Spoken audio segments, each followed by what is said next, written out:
जो हमारा कॉन्सेप्ट है उसमें हम relationship between zeros and coefficient निकालते हैं। जो हमारा क्वाड्रेटिक पॉलिनोमियल है उसका जो स्टैंडर्ड फॉर्म होता है वो ax स्क्वायर प्लस में bx प्लस में c होता है। इसके जो जीरोज होते हैं ना, इसके मैक्सिमम जीरोज 2 होते हैं। हमने उन जीरोज को मान लिया कि अल्फा कॉमा बीटा होंगे। तो अगर मैं अल्फा प्लस में बीटा करता हूं तो निकल करके आता है माइनस बी अपॉन ए। और यहां पे आप देख सकते हैं कि b है कौन, तो x का कोफिशिएंट है। b कौन है, x का कोफिशिएंट है, इसको बोलते हैं सम ऑफ जीरोज। और अल्फा इंटू बीटा ये बोलते हैं प्रोडक्ट ऑफ जीरोज, और अल्फा इंटू बीटा होता है c अपॉन ए। c क्या है, तो c है कांस्टेंट टर्म, c हमारा कांस्टेंट टर्म है और a हमारा कोफिशिएंट ऑफ x स्क्वायर है। इसी को कहते हैं relationship between zeros and coefficient. तो ये आपका टॉपिक नंबर 1 है जो पॉलिनोमियल का है। इसको हम इस वीडियो में सीखने का प्रयास करेंगे। आपके स्क्रीन पे आपको पहला क्वेश्चन दिख रहा होगा। जो आपका पहला क्वेश्चन जो है इसमें px की जो वैल्यू है, इसमें जो px की वैल्यू है, px हमको दे रखा है, px जो है वो हमको दे रखा है x स्क्वायर प्लस में 11x प्लस में 30।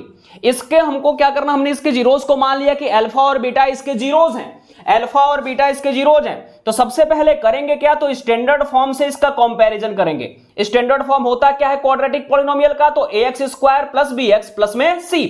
x स्क्वायर के साथ वाला a है, x के साथ वाला b है और बिना x वाला c है। तो हमें करना क्या होता है, यहां से कंपैरिजन करते हैं। तो यहां ax स्क्वायर के साथ वाला कौन है, कुछ नहीं है तो 1 है। फिर हमारा x के साथ वाला यहां कौन है, 11 है, और बिना x वाला कौन है, 30। तो हमें a b c की वैल्यू मिल गई।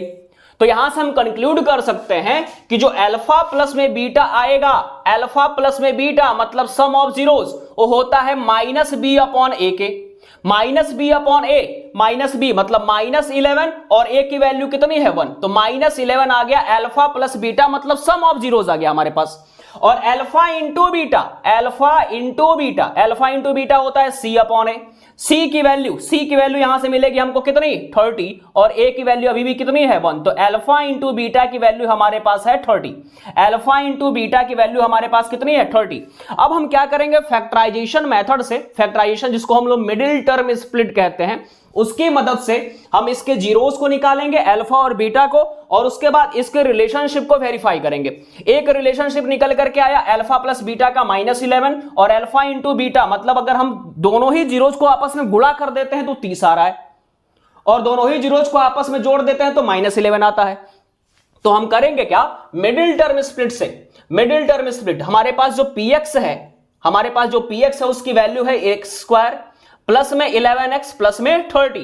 x के स्क्वायर का कोफिशिएंट यहां पे कौन है 1 है, प्लस में 11x प्लस में 30। ये हमारे पास क्वाड्रेटिक पॉलिनोमियल दे रखा है। अब इसके जीरोस हम निकालेंगे मिडिल टर्म स्प्लिट से। तो मिडिल टर्म स्प्लिट कैसे करते हैं, तो इस 30 का मल्टीप्लीकेशन होगा 1 से, तो 30 इंटू 1 करेंगे तो हमारे पास आएगा प्लस का 30, प्लस का 30।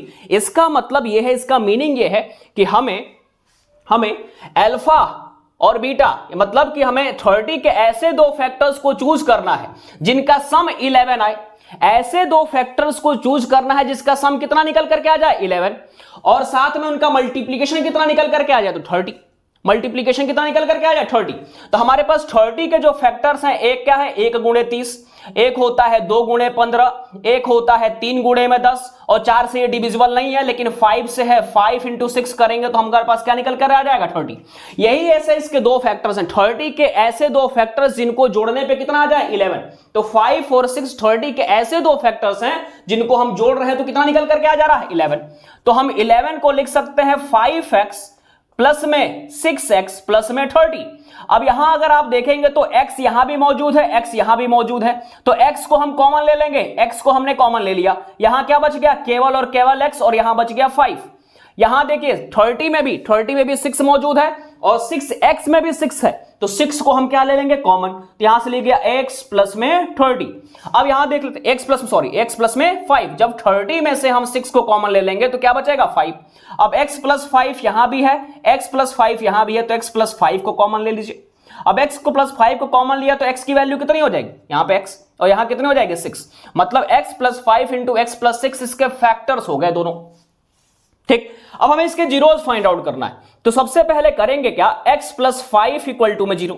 तो यहां से x की जो वैल्यू आएगी, ये प्लस का 5 है, पलटेगा इधर तो हो जाएगा माइनस का 5। तो अल्फा की वैल्यू कितनी हो गई, -5।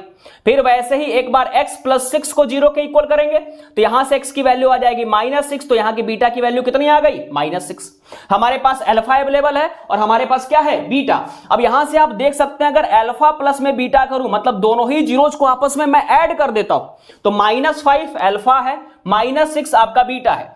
दो सेम वैल्यूज, सेम साइन की वैल्यूज हमेशा जुड़ती हैं। तो 5 और 6 कितना होगा, 11। और साइन क्या लगेगा, जो दोनों का साइन, इसका भी साइन नेगेटिव है, इसका भी साइन नेगेटिव है। सेम साइन वाले वैल्यू जुड़ जाती है।